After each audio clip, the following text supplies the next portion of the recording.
Thank you for listening to We Have Ways of Making You Talk. Sign up to our Patreon to receive bonus content, live streams, and our weekly newsletter with money off books and museum visits as well, plus early access to all live show tickets. That's patreon.com/wehaveways.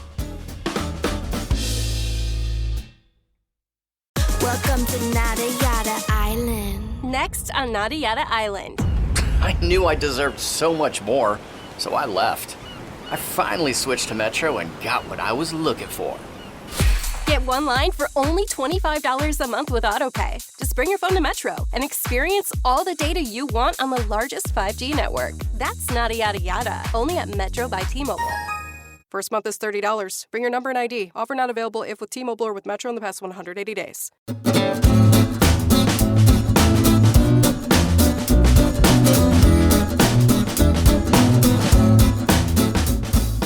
Achtung, Achtung, und Happy New Year. I'm so lazy.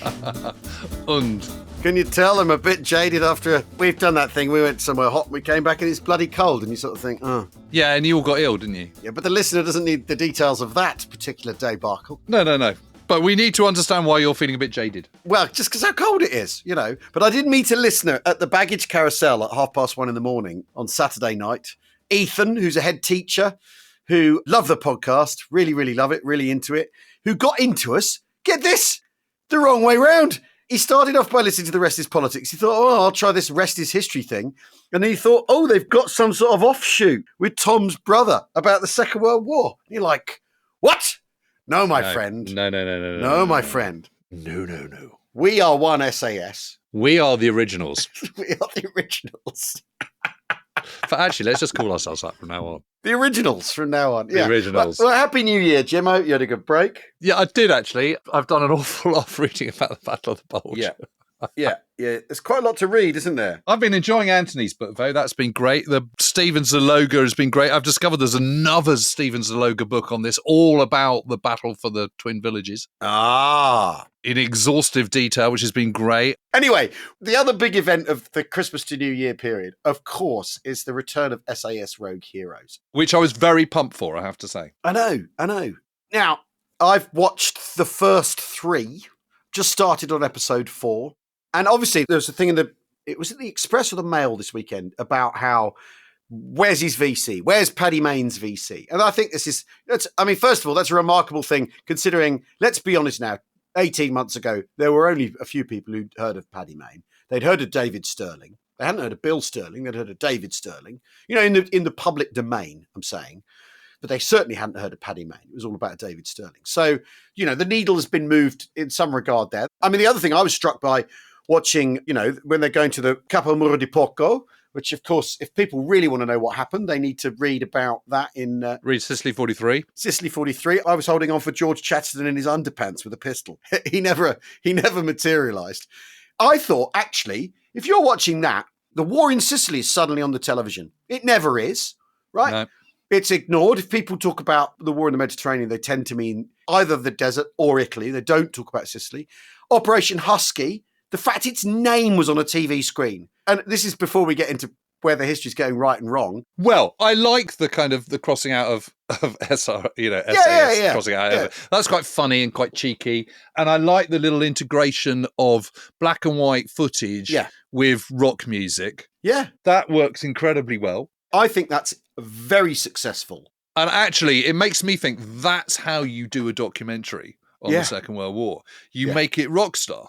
You have cool music and you have lots of kind of typewriter stuff going across the screen and you do it that way. I think the music is very, very clever. The problem with music from the 40s is it sounds like your grandpa's music, doesn't it? It sounds like music from another era. Whereas rock music... Well, it makes it sound young. And of course, the whole point is that all these people are young and they do swear and they do run amok and all the rest of it. Yeah. Yeah, so that's very much all in the tick box. Yeah, I also think if people don't know about Operation Ladbroke, where the men of 1st Air Landing Brigade were put down in the ocean by nervy tug pilots. Now they do. They definitely do. And I think if you want to talk about airborne operations, you need to talk about their continuity rather than their singularity. And the dropping of the gliders into the ocean off Sicily is part of the continuity of that. And I thought it was brilliant. I thought it was absolutely brilliantly realised. The sheer horror of having landed in the sea. And obviously, it was clunky the way they had to have Maine explain what was going to happen. Because there's no way they'd have known on the on their ship that the gliders had been dropped short. It doesn't make sense, any of the timing in that at all. They had to lay out the story somehow. They had to explain it somehow, didn't they? That whole realisation of the Capomuro de Porco, I thought was unspeakably disappointing. I take all your points on board. Yeah. Just because they're not showcasing just how rock star Paddy Maine was and how completely brilliant he was. And so they're underselling him and doing him a huge disservice because Jack O'Connell, or whatever his name is, O'Donnell, playing Paddy Maine, is so completely unlikable and annoying and just get on your nerves. I mean, he's literally unwatchable. And the truth of the matter is they didn't have 35 men. They had 285. And they lost one man killed and 2 wounded. And the one man killed was effectively murdered after the Italians had surrendered. And that scene that they showed, I mean, it brought to mind that amazing Barry Norman review of Hard to Kill, where he goes, Steven Seagal isn't hard to kill. He's impossible to kill. And, they had all these Italians firing and firing and firing and no one getting killed. And it was just absurd. And the point about Capomuro de Porco is it was a brilliantly planned and executed operation, completely conceived of, trained for, and delivered by Maine. It's Maine's baby. And what they did was they were trying to attack from both sides. Yeah. And how they did it by causing maximum confusion to lots of terrified Italians at almost no casualty loss was such a marked contrast with what was happening with the glider things. I just don't understand why they didn't showcase that. And is it because they can't afford a larger cast, but use CGI? The whole point is that the SRS has developed into something much bigger than it originally was. It's not just that, the originals are still the originals, but all this sort of swanning around in kind of sort of blue shirts and Panamas and things, it's cock. It makes them look like they're a bunch of mercenaries rather than members of the British Army, which they are. They might be a regular force. It's the word rogue. I know, I get all that. It's the load-bearing word. But the point is the real history is so good. It's so dramatic. It's so completely amazing what they do that you don't need to exaggerate their brutality, Maine's madness, which he certainly wasn't. I mean, he comes across as this sort of total narcissistic psychopath in this series, and he wasn't. I mean, one of his absolute USPs was the care he gave towards his men. Yeah. I mean, the much disputed VC action is about looking after his boys and getting them out of trouble, albeit in April 1945 in Germany, not in Sicily. And for all the kind of massive tick boxes, i.e. putting Sicily on the map, putting the glider thing on the map, putting the SAS on the map, etc., it then spoils all that good work by this totally ludicrous story and this absolute abomination of a betrayal of Maine. It's as realistic as Saving Private Ryan, right? No, because Saving Private Ryan is unreal people. It's fictional people put into a scenario.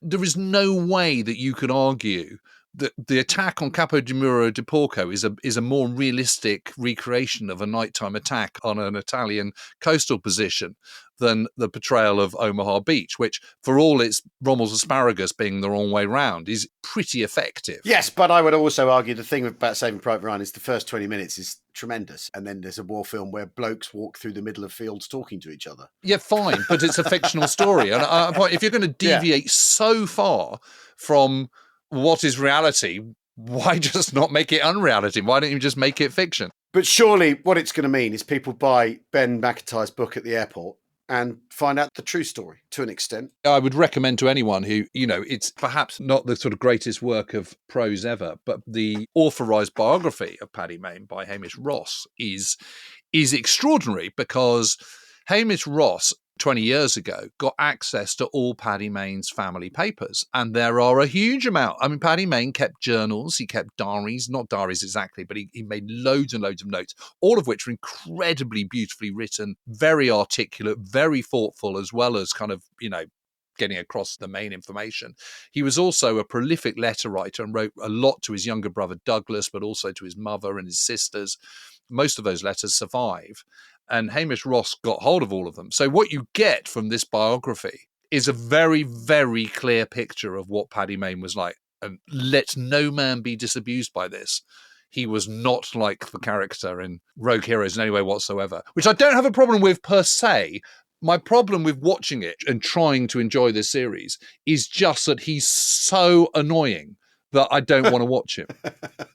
And everything about it is annoying. I mean, I started watching episode 3 because I thought I really got to go for it. And there he was sat there talking in English.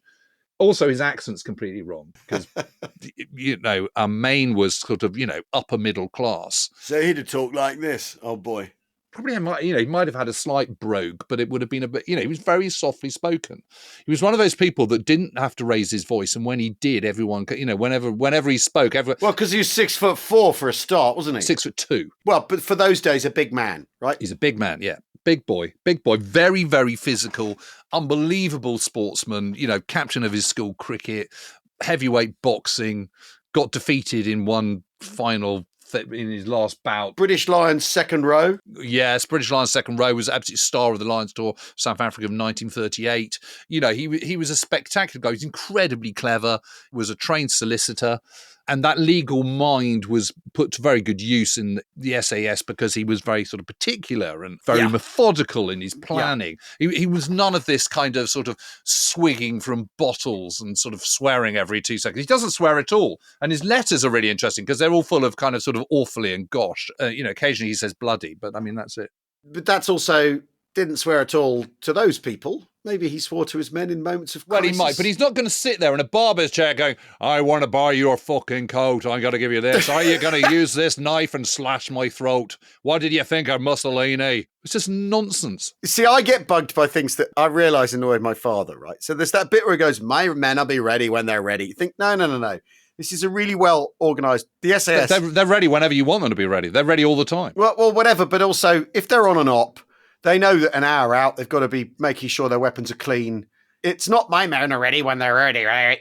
There'll be a procedure. They'll be all right, lads. Stand to, it's when they get to a town and he goes, right, everyone finds somewhere to stay. Well, no.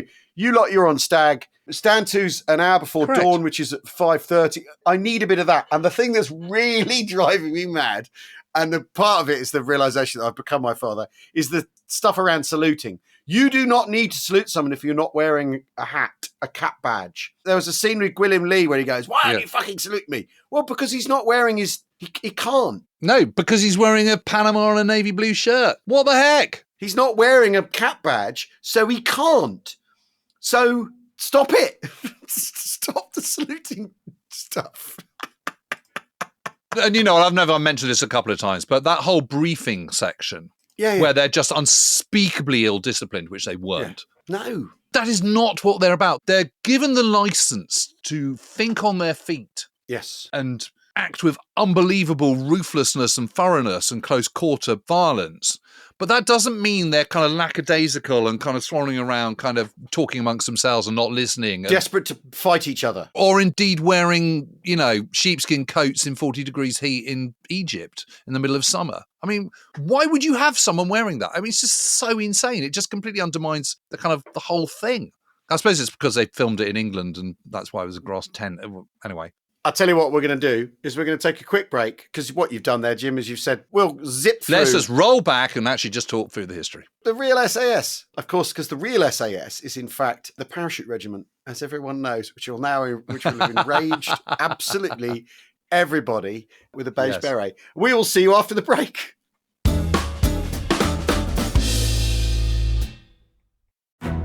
Hi everyone, it's Catty here from The Rest is Politics US. Anthony Scaramucci and I want to tell you about our new series that looks at one of the darkest days in modern American history, the Capitol riots of January the 6th. 4 years have passed since Donald Trump supporters stormed the Capitol building and tried to overturn the 2020 election results. And Catty and I are going to explore the tensions and the personalities at the heart of that storm. Yeah, we're going to look at the whole story, starting off with, of course, the 2020 election result itself. Joe Biden's victory, Donald Trump's attempts to undermine that result right up until January the 6th, and those horrifying scenes that all of us watched on television back then. So don't miss it. Go and search The Rest is Politics US, wherever you get your podcast, to hear just how Donald Trump tried to defy American democracy. And we've included a clip from the series for you to listen to at the end of this episode.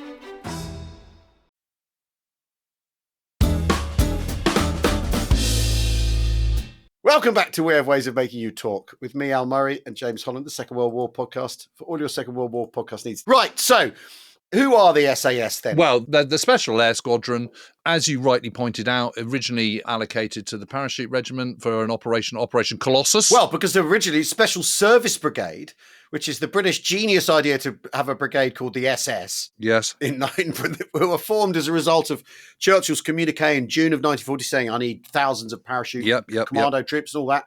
You know, for, what is it, dash and bolt? Was it called cut and bolt exercise? Can't remember anyway. Yeah. And then they want an air component to the Special Service Brigade, so they put an A in it and it becomes SAS. Yes. But in the very, very, very briefest of background. So what happens is the commandos are made up by Bob Laycock. They go out to the Middle East. This is Lay Force. David Stirling, who was an aristocratic Scotsman in, I think, the Scots Guards, is one of them. Paddy Maine is another. Blair Mayne, as he then was. And various others, Carol Mather, Stephen Hastings, a lot of the originals. And what happens is that they get out there and they don't really know what's going on, and they're a bit kind of misused, and the Lay Force commandos get disbanded. But Stirling doesn't want to go back to regular warfare, and he's got this idea of kind of sort of doing, he knows about the Long Range Desert Group. The Long Range Desert Group have been formed up separately from kind of a whole bunch of people who've migrated out to Cairo at the beginning of the war because they were desert explorers in the 1930s. What they're really doing is they're doing reconnaissance. They're not doing sabotage.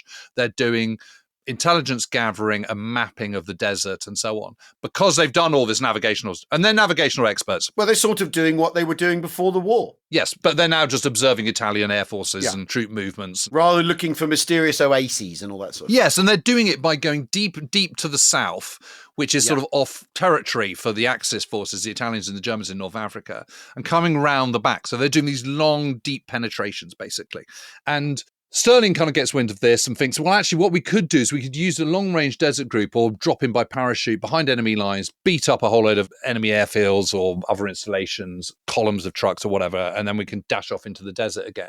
And we can use the LRDG, the long-range desert group, as our kind of sort of transport. That's how it comes about. And he gets the support of Dudley Clark, who's the kind of number one intelligence guy out there, and he's in charge of deception. And he's already the guy who's been behind Operation Colossus, and he thinks, you know, what's good about it, the reason it's called L detachment, the SAS, is to make the Germans or the Axis forces intelligence, if they pick up on it, think there are a number of detachments. And this is a secret detachment, secret organisation they don't know, and they want it to sound like it's much bigger than it actually is. And it's part of a thing in Britain, the original SAS. Clark is really interesting, isn't he? Clark is a key player in the whole thing. And this theatre, the Middle East, and this part of British military establishment, they're at arm's length from London. You can be a little bit more experimental. You've also, out of Palestine and before the war, they've been trying to do things essentially. You could be a little bit more edgy, a little bit more woo, a little bit more wild. And also do it on the cheap. Yes. You've got to make stuff go that little bit further. So if you can go with a bright idea and a way of doing stuff that doesn't mean you've got to ship lots of equipment over from the UK or from the US or wherever, there's a favourable ear being lent to you. And Clark fits the picture perfectly because he's trying to find elegant, intelligent solutions because he knows he hasn't got battalions. Yes, and the other thing about Clark, and this is his big USP, which really came out with Tom Petch's book and also with Rob Hutton's, is that what Clark is trying to do, it doesn't matter whether the operation is it's great if it's successful, but that's not the point. The point is to get on the nerves of the enemy, play into their paranoia cycle, and make them think, they can do this. They can go into southern Italy. And that means we've got to hold back troops to kind of defend against that. And the great appeal about the SAS doing sabotage operations behind enemy lines is because it plays into the paranoia of the Germans. That means they've got to keep more troops behind to protect the airfields because they don't know. It means they don't know what's going to be around the corner. They don't know when it's coming. They've got to counteract for it. The fact that it shows the Axis forces, it shows Rommel, the summer of 1942, that this band of operators, of which they have no idea what the strength is is there behind their backs, and that is undermining them. And it is also, as it turns out, materially incredibly successful, particularly in this summer period of 1942. This is the kind of high watermark of the SAS in North Africa, the originals, where they're going behind these enemy lines in jeeps. They're now disconnected from the LRDG, taken a few people over, like Mike Sadler, who's an absolute navigation whiz. He comes across from the LRDG into the SAS, and they're doing these raids on landing grounds, particularly far behind the enemy, behind enemy lines, and very successfully too. I mean, Paddy Maine, by time of the Second Battle of Alamein in October 1943, has personally accounted for 100 aircraft himself. Yeah. You know, that's 100 aircraft that the Axis haven't got. He's a fighter race. He's a fighter race. He's the most successful fighter race of all time in the Allied forces, because the highest is Johnny Johnson with 38 and a half. There we go. He's the greatest fighter race of the British Armed Forces of the Second World War. But obviously the conceit behind them is entirely designed for operations in the desert. You know, where there's not a lot of civilians, there's not a lot going on. You can go deep into the desert, come around the back, you know, on these sort of 200-mile journeys in jeeps or whatever, eating only salt tablets and drinking no water. And you know, you're absolutely fine. And what happens is, by the time they get into Tunisia at the beginning in January 1943, the whole nature of the conflict is changing, because Tunisia is merging from desert to kind of, you know, Mediterranean, southern Mediterranean, in terms of its landscape and in terms of its style, and it's becoming more, you know, so they're getting into the north of Tunisia, it's getting more kind of habitated and so on. So there's three key characters. One of the driving force. There's actually four key characters in this. Yeah. And actually in the SAS. The first one is Jock Lewis, who is this very brilliant commander, who is very much kind of behind the military side of things. Then you've got David Stirling, who is the commander of it, who absolutely is lackadaisical. A dilettante. He's a dilettante, yeah. And very well connected, very charming, but not particularly effective as a military commander, because he hasn't got the spirit. He's not a good organizer, and he's not got great military experience either. Yeah. In terms of ruthless military prowess, unbelievable fearlessness and effectiveness, Paddy Maine is the key man, and right from the word go. And Jock Lewis gets killed very early on, and Paddy Maine becomes absolutely the number two and is the sort of key military figure in this.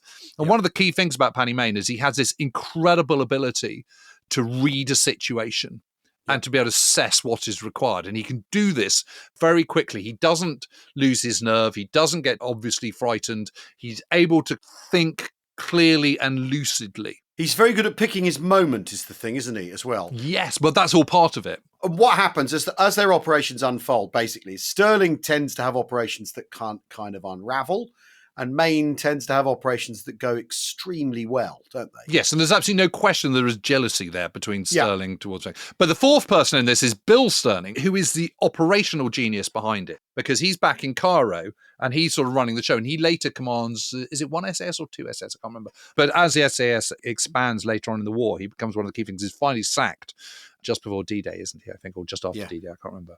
But he is for sticking his neck out and saying, what you are asking us to do is not possible. And so they get rid of him. But actually, they then don't do what he's been protesting about. He wins it for the SAS. You know, he is an all-round good person, much more cerebral and organised and brilliant in many ways than his younger brother David, who gets all the accolades. This is not to say that David Stirling is not brilliant. It's just they all have these complementary roles. He's not the kind of pen-pushing, snake-in-the-grass figure that he is in the TV series. Well, in the TV series, he's playing the straight man, isn't he? And they need an antagonist that isn't the Germans, because the Germans aren't really an antagonist. They're sort of... When I ring this bell, you're all going to be cursing me. Then Stirling gets captured. Well, yeah, then Stirling gets captured. But in a way, what we're talking about is that what they're operating on is the fringes. So when the war switches to Sicily, you need to find a fringe for them to operate on. If you're doing a coastal landing, there will be an edge to that coastal landing. There will be points, you know, which are kind of the equivalent of the cusp of the desert and the... Yes. But I mean, they're merging. Once Stirling gets captured, it's the end of the Tunisian campaign. There's then a sort of hiatus because the SAS has been massively expanded. It is no longer the originals. It was hardly ever 30. I mean, like 35 men to start off with, or 27 men or whatever it was.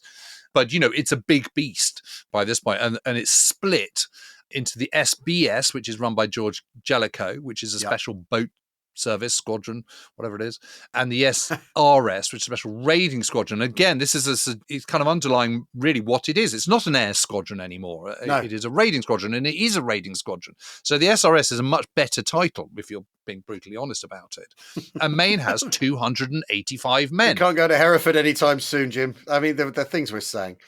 I know. But don't forget, the SAS gets disbanded at the end of the Second World War and only gets brought back in for Malaya thing, and then later evolves into something that it is now. Yeah, Tony Dean Drummond, basically. Yeah. All that, and Mike Mad Calvert and all the rest of it. So it's got this different role, and Paddy Maine is given command of the Special Raiding Squadron. And yes, they are on the fringes, but they're also part of the kind of testing the water with what can be achieved with special forces. And this is an extension of what has been done with the commandos in the first part of the war. And these special forces that the British Army have, whether they be the commandos, Royal Marine Commandos, whether they be the parachute regiment, whether they be the glider regiment, these are all kind of growing organically, and they're testing the water. So for Sicily is an absolute classic, because you're using paratroopers, you're using glider-borne troops, and you're using a special raiding squadron coming from the sea. The group which is unquestionably the most successful is the Special Raiding Squadron. And there's two reasons for that. One, because you have much greater control over your deliverance of your troops by coming by the sea and coming from, from a command vessel and then into landing craft.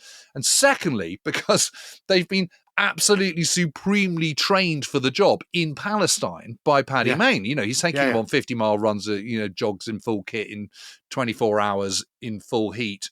And he knows what the job is, and he's trained them for it. And they are absolutely like a honed machine by the time they get there, where everyone knows exactly what they're doing. And the difference also between them and the parachute regiment or the air landing people is the officers are really, really experienced. He's done tons of ops. He's very, very experienced. He knows his mind. So they've got the two things right, the delivery and then the guy running it. Whereas you think of Lieutenant General Hoppy Hopkinson, he did some Phantom in 1940, rushing about, and then has been basically like trying to burrow away and find a novelty command, arguably, looking for adventure. And I think what's interesting is Maine isn't an adventurer in the way that maybe David Sterling is an adventurer. I don't think Maine is an adventurer soldier. He is a pure soldier. He's a pure soldier. You're absolutely spot on about that. And the interesting thing about him is that he is truly remarkable because he is such an obvious natural leader of men. And every officer knows that you lead by example. And he absolutely does this. He's braver than everyone else. He's physically doesn't expect anyone to do anything that he can't do 2 times over. Yeah. Tactically, he's imaginative, innovative, and prepared to make calculated risks. And he's an incredibly empathetic character, which is something that just does not come across in the BBC series whatsoever. He really looks after his men. He's incredibly sensitive about it. He's lost his best friend, McConaughey. He gets killed on that very first parachute run they do back in 1941. And he's been personally touched. Incidentally, his father dies, I think, in March 1943, and there is absolutely no expectation whatsoever that he's going to go home for the funeral. Of course he's not. He's in the Middle East. That's just not going to happen. And he certainly doesn't beat anyone up about it and go mad in the middle of Shepherd's Hotel or whatever that's supposed to be. And he is just the complete soldier. That's the truth of it, and uniquely equipped to do what he has to do. They then get used on this operation at Termoli, which is kind of, they're alongside the commandos and they're doing a commando role. And the whole point is, if they're doing a commando role and they're doing it alongside the commandos, why aren't they commandos? So there needs to be something else for them. And while the SBS is doing raiding operations and behind enemy lines and kind of, storming Simi and Rhodes and Leros and stuff and doing all sorts of little sabotage operations behind lines and stuff, which is a waterborne amphibious extension of what they were doing in North Africa, the SAS is slightly lost all at sea until it refines its purpose in northern France following D-Day. Which we did as a series of episodes before Christmas. So if people are new to the podcast, they can refresh that. Yeah, exactly. And then again, there is an expanded SAS, and there's talk about them going to, both regiments, 2 and 1 SAS are going to go into Norway. They're about 2,000 strong by this point. So there's a lot of men involved. But in April 1945, they're back in England and waiting to be deployed, and Maine is sort of slightly chomping at the bit. And actually, 1 SAS gets sent to Canadian Second Army HQ, which is mopping up in northern Holland and pushing into Germany. B and C squadrons get sent directly to Second Army HQ, and Maine sticks with B and C squadrons while A and D squadrons go elsewhere. And he meets up with Brigadier Mike Calvert, then with Major General Chris Vokes, who is the officer commanding of the Canadian 4th Armoured Division. And Vokes has been ordered by General Simons, who is the army commander, to push 4th Armoured Division, the Canadian 4th Armoured Division, through the Canadian infantry, get across the River Ems, and cross the Ems at a little town called Meppen, and then push on to Oldenburg, which is a sort of slightly major town. And so where is Oldenburg? It's 30 miles south of the North Sea. It's kind of west of Bremen. So it's in that kind of northern bit, where Holland merges into kind of Germany. Yes, the northern shoulder of Germany, before Denmark pops up like a thumb. Exactly that. And the plan is for one SAS to clear paths ahead for the armour so that they can speed on through. Problem is they've got their jeeps with their Vickers guns and all the rest of it, and there's lots of canals, and it's low-lying, and it's all very flat, and it's kind of sort of boggy, and it's April. And it's not ideal countryside because they have no idea what the dispositions of the Germans are. They don't know what's lurking around the corner. But Maine grabs this with enthusiasm and alacrity because this is their chance to kind of career around in jeeps shooting stuff up. And it is their first time on German soil. Radio communications have improved massively since the desert days, or even since Italy. And so it means that the two squadrons can operate in sections and they can communicate with one another. The problem is the danger is them getting too far ahead of themselves and getting too far ahead of the Canadian 4th Armoured Division and lacking any support. So anyway, they beetle off on the 9th of April, the very same day that they get given their briefing. Off they go. They're heavily loaded jeeps brimming with Bren guns and Vickers guns and ammo and extra jerry cans and all the rest of it. We've all seen those pictures of those loaded to the gunnels jeeps, and that's what they are. And what happens is they're pushing forward, and there are some way still from Oldenburg, and they're coming up this road, and up ahead is a crossroads. And just before the crossroads, on the right-hand side, is a series of farm buildings and houses. And beyond that is a copse, a kind of like a small wood on the other side of the road. And Major Bond is the commander of B Squadron, and he's in the lead. And as they go past the first house, then they get to the kind of two farmhouses. They get fired upon with small arms, machine guns, and Panzerfaust from both the copse and these farm buildings. So obviously the Germans have been lying in wait, ready for them. It's effectively an ambush. And Bond is killed. And the lead section, the men who survive, dash out of their jeeps, take cover in the ditch at the side of the road, firing their small arms. There's a kind of sort of ding-dong going back and forth. There's a number of men that are wounded. And they're stuck there. They're pinned down. They're pinned down by the firing from the houses, and they're pinned down from the copse. Yeah. They get on the blower. They get onto Maine. Maine is up there in 10 minutes. And he gets out of his jeep, looks around and goes, okay, right. Has there been any firing from that first house? And they go, no, not whatsoever. So he personally goes up there and checks that it's clear. He then comes back, picks up a Bren gun, goes up to the first house himself, goes into the house with the Bren gun, and from the first house clears out the next two. So first of all, he's firing. He's stashed with Bren gun magazines. He just keeps firing. And he fires, and then he walks across the courtyard from the sort of farmyard, from this one house that he knows is now empty. Fires start, then runs across and just clears both buildings, killing the whole lot. Right. It's absolutely amazing. The only enemy left are the ones in the copse. So he then gets back to his jeep and goes, right, let's load up the Vickers, get another Bren gun. I'm going to drive up and I'm going to clear that wood. Can I have a volunteer? Lieutenant Scott, who's only been commissioned the previous September, goes, yeah, I'll do that. So he goes, okay, Maine goes, I'm going to drive, you're on the Vickers. What we're going to do is we're going to drive down there and we're just going to fire like crazy. This is absolutely back to the kind of shooting up the lines of aircraft. We'll just go into the airfield, shoot them all up, come straight out again. It's the same policy. Again, it's calculated risk vote. Its audacity and weight of fire is going to cow these ill-trained teenagers or folks. Yeah. And he goes up to the wood. Scott is raking it, turns around, goes back again, rakes it again, stops by the knocked-out jeep, goes into the ditch, personally gets out of the jeep while Scott is still on the Vickers guns firing, carries the wounded men into the jeep, goes back again, dumps them, and then goes back and does another run. And at that point, the Germans scarper. And that's what he's nominated for a VC for. And it's signed off by Calvert, by Vokes, by Simons, by General Crira, who is the overall commander of the Canadians, and by Monty, but it's downgraded. Maybe they just done their quota of VCs that week. Whoever knows. I mean, Calvert made afterwards, he says he put a note alongside his citation, and he says, I have gone into this thoroughly with his officers, and I think it was an outstanding piece of work. One almost expects these things from Paddy. The main point is, however, as to how much it affected the battle. I'm not really in a position to say, although I've attempted to do so in the citation. I do not know whether you will agree with me. In other words, there's a kind of wisp of doubt.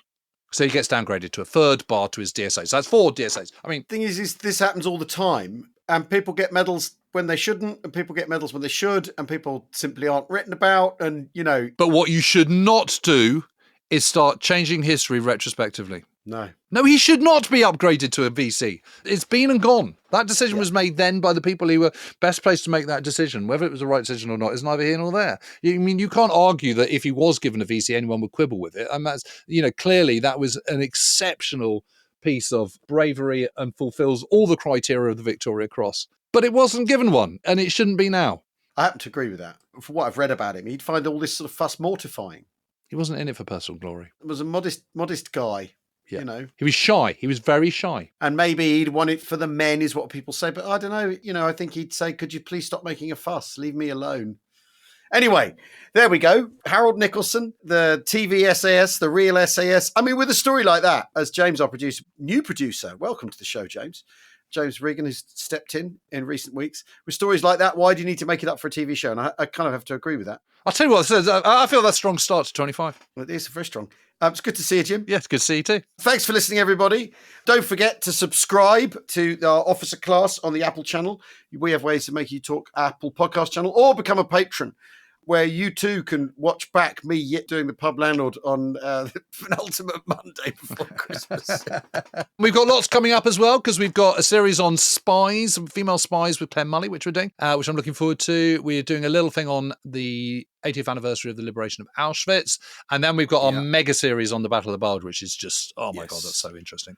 It's so interesting. We're filming there next week, so I can't wait. I have thoughts about the Battle of the Bulge as well. I have thoughts too. Deep thoughts. And I'm looking forward to sharing those with you, and you sharing your thoughts with me, and coagulating my own. Yeah, in a bar in Bastogne. With nuts as our snack. That's another word, like Quarantine. You can't say, you have to say Quarantine. You have to say Bastogne. You can't say Hoofalies. It doesn't work. We'll see you soon. Thanks everyone for listening. Cheerio. Cheerio.